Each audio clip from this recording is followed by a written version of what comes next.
Assalamualaikum warahmatullahi wabarakatuh. Sahabat beriman, cinta adalah sebuah fitrah yang diberikan Allah Subhanahu wa taala kepada manusia. Cintanya manusia kepada Sang Pencipta, yaitu Allah Subhanahu wa taala, adalah sebaik-baik cinta.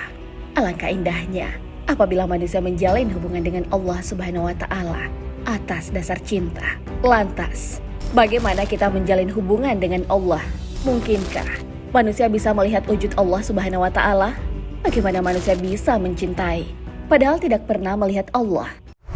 Tonton video ini hingga akhir agar tidak sesat. Bagaimana kita menjalin hubungan dengan Allah? Betapa banyak nikmat yang Allah Subhanahu wa taala berikan kepada kita sebagai hambanya. Nikmat itu salah satu di antaranya berupa nikmat kesehatan, hidayah, serta nikmat yang lainnya yang mungkin tanpa kita sadari. Manusia sendiri bahkan tak bisa menghitung nikmat yang Allah berikan. Jika kalian menghitung nikmat Allah, maka kau tidak dapat menghitungnya. Al-Quran Surah Ibrahim ayat 34. Islam sendiri telah mengajarkan kasih sayang dan cinta kepada sesama manusia. Namun cinta kepada Allah Subhanahu wa taala adalah sebaik-baik cinta. Sebagai langkah awal untuk menumbuhkan cinta dengan selalu menjaga hubungan kita kepada Allah Subhanahu wa taala. Hubungan manusia kepada Allah Subhanahu wa taala dibangun melalui ibadah kepadanya. Yang demikian itu menjadi salah satu tujuan Allah menciptakan manusia. Allah Subhanahu wa taala berfirman, "Aku tidak menciptakan jin dan manusia kecuali agar mereka mengabdi kepadaku." Al-Quran Surah Ad-Dariyat ayat 5-6. Maka dari itu, hubungan kepada Allah Subhanahu wa taala dilakukan dengan menjalankan perintah dan menghentikan larangannya. Secara khusus, komunikasi dengan Allah Subhanahu wa taala saat menunaikan ibadah sholat, yang mana sholat menjadi sarana mujarad kita kepada Allah Subhanahu wa taala. Sebagaimana yang sering kita lakukan ketika sholat, menyampaikan keluhan dan permohonan kita kepada Allah Subhanahu wa taala. Permohonan yang kita sampaikan ketika berdoa dalam sholat berlangsung khusyuk. Bahkan setelah sholat, komunikasi manusia tetap berlanjut dengan berdoa kepadanya. Menjalin hubungan baik kepada Allah Subhanahu wa taala sangat penting. Sebab apa yang terjadi di dunia ini adalah kehendaknya. Allah Subhanahu wa taala berfirman, "Sesungguhnya perintahnya apabila dia menghendaki sesuatu hanyalah berkata kepadanya, jadilah, maka terjadilah ia." Al-Quran Surah Yasin ayat 82. Betapa banyak umat terdahulu yang dibinasakan oleh Allah karena hubungan yang buruk dengan Allah Subhanahu wa taala. Sebaliknya, Allah memuliakan kaum yang punya hubungan yang baik dengan Allah. Di dalam Al-Quran dijelaskan bagaimana keadaan Fir'aun dan kaum yang durhaka kepada Allah Subhanahu wa taala.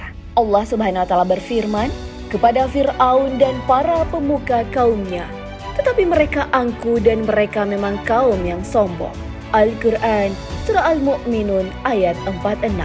Banyak sekali cara yang bisa dilakukan sebagai bentuk menjaga hubungan dengan Allah Subhanahu wa taala. Caranya dengan mengerjakan perintahnya, misal menunaikan ibadah haji maupun sunnah, selalu berzikir ataupun amalan lainnya. Sekalipun kita tidak pernah melihat Allah, tapi bukti-bukti kekuasaannya dapat kita lihat dan rasakan. Mungkinkah kita bisa melihat Allah Subhanahu wa taala? Mungkin sebagian dari kita pernah bertanya-tanya dalam hati tentang bagaimana kita bisa melihat Allah Subhanahu wa taala, Zat yang menciptakan alam semesta. Ru'yatullah atau melihat Allah merupakan satu nikmat yang besar. Ru'yatullah berarti melihat Allah dengan penglihatan mata atau penglihatan hati. Pendapat Mu'tazilah dalam berbagai kelompok yang sepaham dengannya, seperti Jahamiyah, Khawarij, Syiah Imamiyah, dan sebagian Murji'ah mengatakan bahwa Allah Subhanahu wa taala tak bisa dilihat dengan mata kepala, dan itu mustahil. Hal ini sebagaimana yang terkandung di dalam Al-Quran. Dia tidak dapat dicapai oleh penglihatan mata, sedang dia dapat melihat segala penglihatan itu, dan dialah yang maha halus lagi maha mengetahui. Al-Quran Surah Al-An'am ayat 103.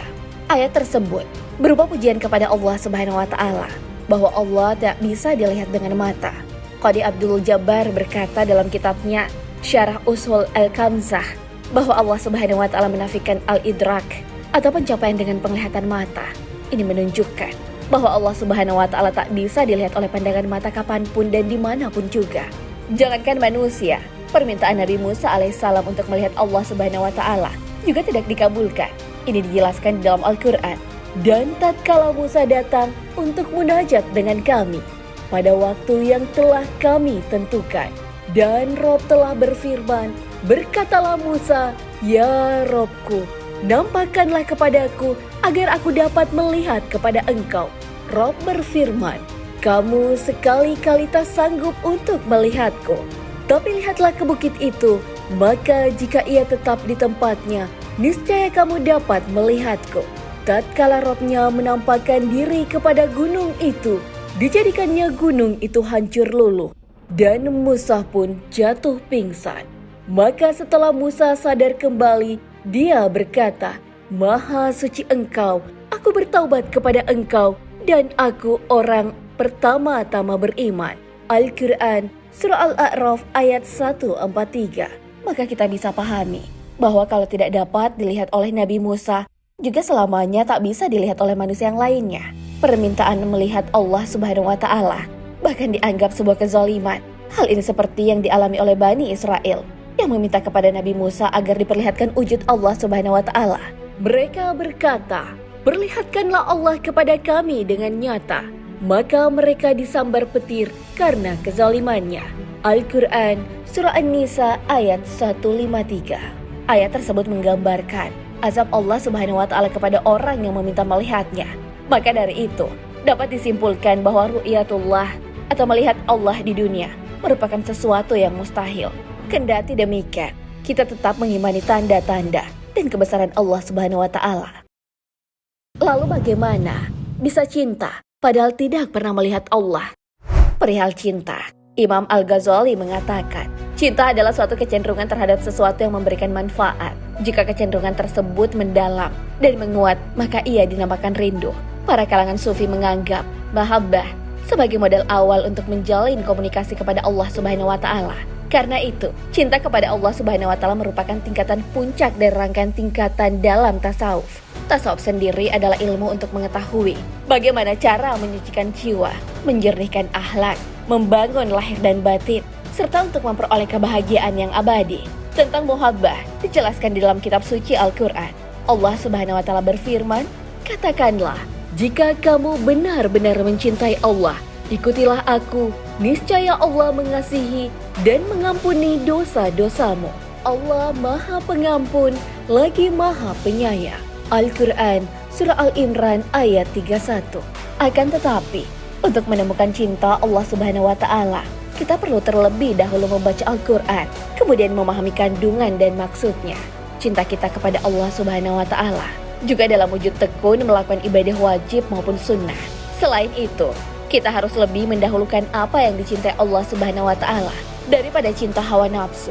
Karena itu, kita harus selalu komitmen dan selalu konsisten dengan aturan Allah Subhanahu wa Ta'ala, yang mana Allah Subhanahu wa Ta'ala mengingatkan dalam firman-Nya, katakanlah, jika bapak-bapak, anak-anak, saudara-saudara, istri-istri, kaum keluarga kamu, harta kekayaan yang kamu usahakan, perniagaan yang kamu khawatirkan untung ruginya, dan rumah-rumah yang kamu senangi, lebih kamu cintai dari Allah dan Rasul-Nya, dan daripada berjihad di jalannya, maka tunggulah sampai Allah mendatangkan putusannya. Dan Allah tidak memberi petunjuk kepada orang-orang yang fasik. Al-Quran, Surah At-Taubah, ayat 24. Sahabat beriman, demikianlah hendaknya kita sebagai hamba untuk selalu memohon diberikan kepekaan hati atas nikmat yang Allah Subhanahu wa Ta'ala berikan, sehingga menjadikan kita sebagai hamba yang benar-benar mencintai Allah Subhanahu wa Ta'ala. Allahu a'lam bissawab. Wassalamualaikum warahmatullahi wabarakatuh.